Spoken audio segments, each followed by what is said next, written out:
మూఢజహీహి ధనాగమతృష్ణాం కురు సద్బుద్ధిం మనసి వితృష్ణాం యల్లభసే నిజకర్మోపాత్తం విత్తం తేన వినోదయ చిత్తం. ఓ మూఢుడా, ధనదాహాన్ని వదిలిపెట్టు. మనస్సును కోరికలు లేకుండా చేసుకొని మంచి బుద్ధి వైపు మరల్చు. నీ కర్మానుసారంగా ఏది లభిస్తుందో ఆ ధనంతోనే నీ మనస్సును సంతృప్తిపరుచుకో. కోరికలకి అంతం లేదు. ఒకదాని తరువాత ఒకటి అలా వస్తూనే ఉంటాయి. కోరికలు మనిషిని మానవత్వం నుంచి దానవత్వానికి దిగజారుస్తాయి. సంతృప్తి పడేవానికి కోరికలు పరిమితంగా ఉంటాయి.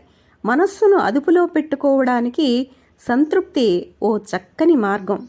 తప్పులు చేస్తూ ఉండడం, వాటి ఫలితంగా బాధలు అనుభవిస్తూ ఉండడం మూర్ఖులకు పరిపాటి. ధనదాహం అన్నింటికన్నా భయంకరమైన కోరిక. అందుకే ఆదిశంకర్లు ఈ శ్లోకంలో ధనతృష్ణని వదిలిపెట్టమని చెబుతున్నారు. ధనార్జన చెయ్యవద్దని చెప్పడం లేదు. ఎంతవరకు అవసరమో అంతవరకే సంపాదించటం ఆరోగ్యకరం. అంతకు మించి సంపాదించాలనే తపన మనసుకు మంచిది కాదు.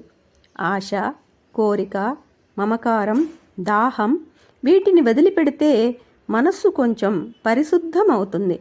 అలాంటి మనసుని మంచి మార్గంలో నడపడం సులభం కూడా.